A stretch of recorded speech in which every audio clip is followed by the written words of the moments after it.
Welcome back, guys. So we're ready to rock and roll with all our new gym, new equipment and loads of new stuff happening. So we've got a little bit of a new protocol happening, keep us compliant with coronavirus legislation and stuff like that. So first of all, when you come in, we're going to be giving you a quick little zap with a temperature check. You can also check in on the app at the side of the door. Okay. Then we've got a new direction to head. So we're going to be heading through to your left. Okay. First of all, we're going to take our shoes off and put our shoes on the rack, and then we're going to move around this way. We've moved the lockers around. Okay, so you've got the lockers here to leave your gear in, keep your stuff safe. But as always, it's pretty safe here anyway. So this is where you're going to start our kind of one-way system and our little kind of journey through the gym. Okay. As you can see, we've got a new mat 2. Okay, our new kind of warm-up area. This is where you're going to be coming onto when you first come into the gym. Okay, this can also be used as a second mat space or like a little drilling area or whatever, just so we can get into the flow. Okay, we've got a core blast workout board up here. So if you want a little bit of a workout or a little bit of a core blast in and around your training, like before or after the session, yeah, we've got it there ready to work with. Okay. Joe's been doing all online stuff here. Been doing the filming and stuff. That's why we've got the new backdrop and everything. So yeah, it's been exciting. Then as we move from mat 2 onto mat 1, okay, we have our designated areas.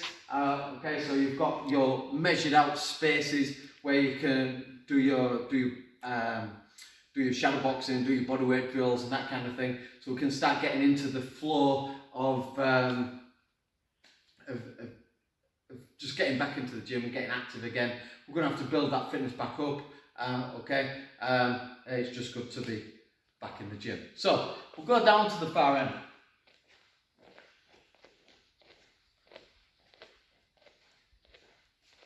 Down the far end, down here, what we've got is a little bit of a workout board. So if you want to shuffle in, you can see that we've got a load of exercise, a load of drills that we can work on.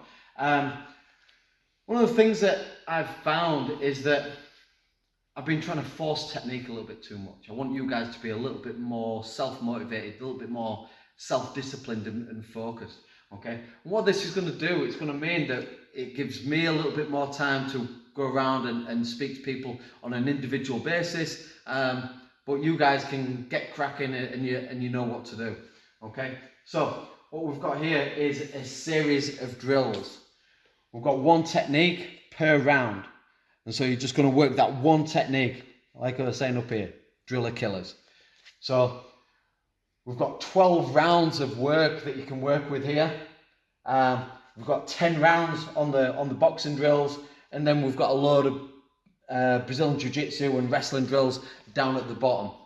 These are things that we can work with, whether it's shadow boxing, whether it's bag work, and with our bubble system. That's one of the things that we can work with. If people are in a protective bubble, then you can stay with that same partner all the time.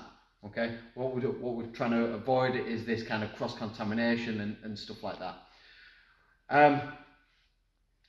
So alongside that, when people are moving in that kind of direction, we can build up our muscle memory on the individual kind of on the individual techniques here.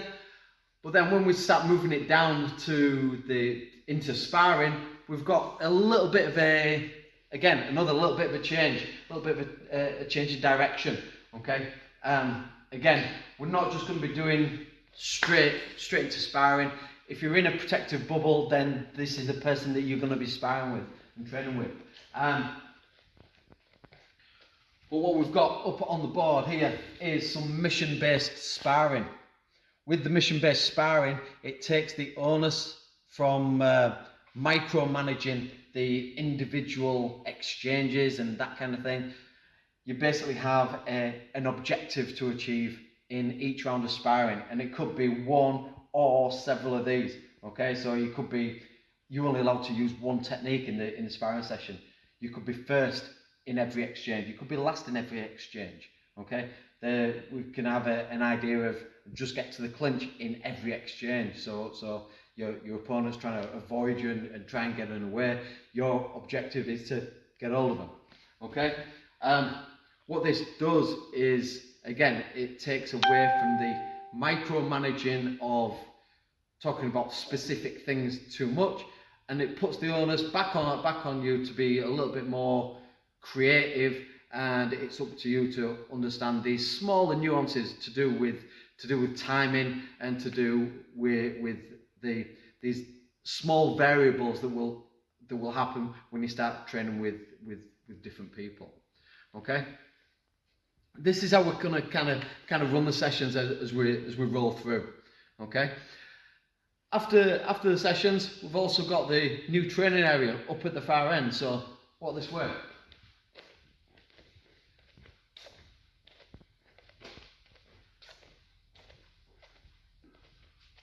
Up at the far end here, come on in. What we've got is, we've got the new kettlebell circuit. Again, this is something that we can rattle through. We can do a minute on each exercise, or you could do like 10 reps of each exercise.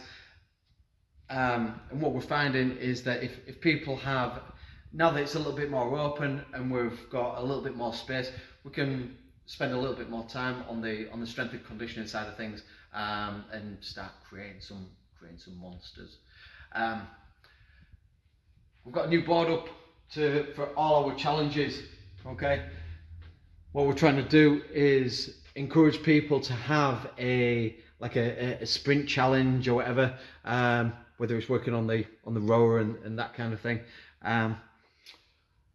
But like I said, this is one of the things that we're moving towards. Like I said, we've got a little bit more space, and you're actively encouraged to take ownership of this and work on your own fitness. Like I said, one of the things that I'm concerned about is from a technical perspective, but if you're not fit for your fight, then the responsibility starts falling back on you. You're the one that has to do the work. Okay, so this is where we're going to get fit. You've got the opportunity, you've got all the options, you've got the availability. Let's get cracking. So as we kind of go through all this, this is the kind of pathway that we're going to be taking out of the gym. Obviously, we've still got all the training gear, all the cleaning gear to clean your equipment down after the training session, and we've got a massage therapist, sports therapist that's going to be working in the massage room. And then, like I said, we'll start heading back out of the gym, and you'll be able to walk out this way, pick up your shoes as you go, and exit time.